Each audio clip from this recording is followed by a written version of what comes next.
So in this video, we're going to be graphing the equation of an absolute value, of the function of an absolute value, right? So in this case, I'm going to start, on this video, I'm going to be showing you how to graph it using a table. Later on the year, we're gonna be working with um, the transformation or translation of a function, right? So in this case, I'm just going to use the table. So the first one, I'm going to select some value. So let's say that I'm going to choose -8, -6, -4, right? So that means that I have -8. So in this part of the table, I'm going to substitute on the equation the absolute value of x, right? As you know, the absolute value of -8 is 8. So that means that I have the point -8, 8. I'm going to do the same with -6. So the absolute value of -6 is 6. So I have the point -6, 6. The next one, -4. So the absolute value of -4 is 4. So -4, 4. All right. So -2. So the absolute value of -2 is 2. So I have -2, 2. Right. The same right here. So I'm going to substitute now 0. So 0, 0. So I have the point 0, 0. Right? Now I'm just going to mark those points. So I have the point 0, 0 here. I have the point -2, 2, -4, 4, -6, 6, and -8, 8.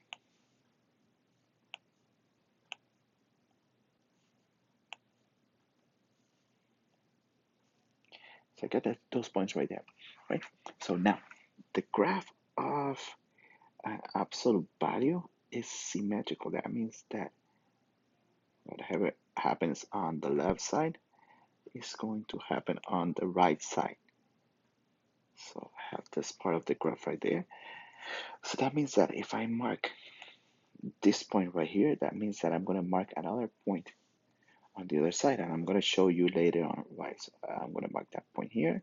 So I mark this one right here in -4, 4. Now I'm going to mark the same one right here. And on 6, the same. And on 8, the same. So that means that I have my graph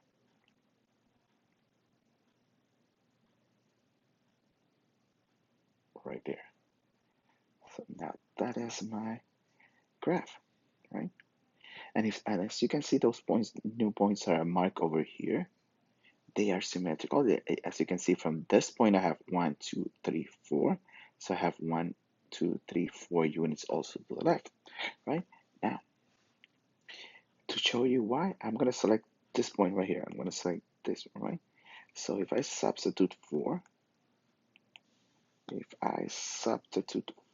on my graph, on my equation, I have the absolute value of 4 is 4, so I have the point 4, 4. So it's that red point that I just marked right there.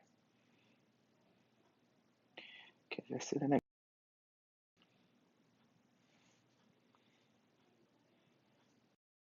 Okay, so as you saw on the previous exercise, the absolute value is AV, right? And that point down there, we're going to call it the vertex, right?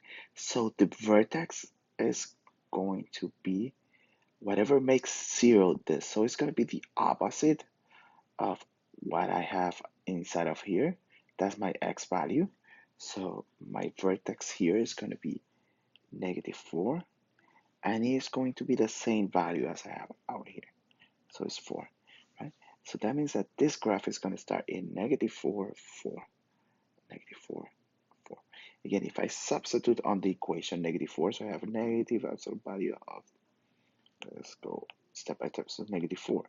And I have negative absolute value of -4 plus 4 plus 4 outside. So I have negative, this is 0 plus 4. So the absolute value of 0 is 0 times negative is 0 plus 4 is 4. So -4, 4. That's my vertex. That's the point where the V is going to change. So now I'm going to choose points on one of the side of that one. I'm going to choose -5. So that means that I have -5 plus 4 plus 4. So I have -1 plus 4. The absolute value of -1 is 1, but because I have this negative out here, that means that it's going to be -1, and -1 plus 4 is 3. So I have the point -5, 3. So I'm going to mark that point. So -5, 3 is this point right here, right? Now,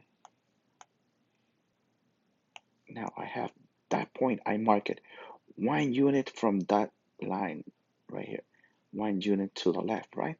So that means that I'm going to mark the same point, but 1 unit to the right, right? Now I'm going to select -6, right? So -6 plus 4 plus 4. So I have -2 plus 4. The absolute value of -2 is 2, but because I'm multiplying times that negative outside, it's -2. So -2 plus 4 is 2. So I have -6, 4. So -6, no, sorry, -6, 2. Right? -6, 2. So -6, 2 is this point right here. And again, starting from this line, I mark that point 1, 2 units to the left. So I'm going to mark a point 1, 2 units to the right. So I'm going to have it right here. And now I just can trace my graph because I have enough point to trace my graph.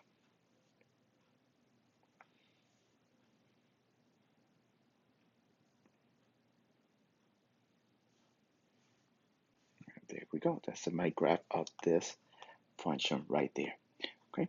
I'm going to show you really quickly what happened with that points, right? So if I substitute -3 on my equation, so I have negative times here as well, -3 plus 4 plus 4. So it's negative the absolute value of 1 plus 4, but because I have negative in front, that means that I have -1 plus 4, that is 3. So again, this is the point, -3, 3 is this point that I mark here when I just counted to the right.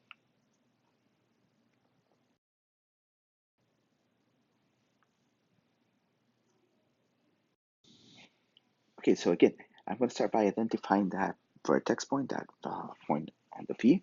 So it's going to be the opposite, so it's going to be +3 and -4. So it's the opposite of what I have inside of whatever makes 0, that expression that I have inside, and that same value that I'm adding at the end. Okay, so 3, -4. So I'm going to mark that point. 3, -4 is down here, right? Now I'm going to choose 2 points to the right. So I'm going to choose 4. So 4 minus 3 minus 4. So it's the absolute value is 1. So 1 minus 4 is -3. So I have the point 4, -3. I'm going to do the same. So I'm going to choose 5, right? So absolute value of 5 minus 3 minus 4. So the absolute value of 5 minus 3 is 2. So 2 minus 4 is -2. So I have the point 5, -2. Again, so I'm going to mark those points. So 4, -3 is this point right here. 5, -2 is this one. Okay. Now, again, this is the axis of symmetry, right? So anything that I mark from there, I mark that point 1 unit to the right. So that means that I'm going to mark a point 1 unit to the left. And the same here. So I mark this point 1, 2 units to the left. To the right, I'm going to mark a point 2 units to the left. And that is my graph right there. So that's my graph.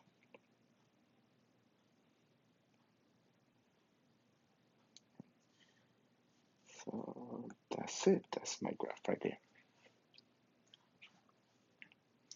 And that's it for this lesson. May the force be with you.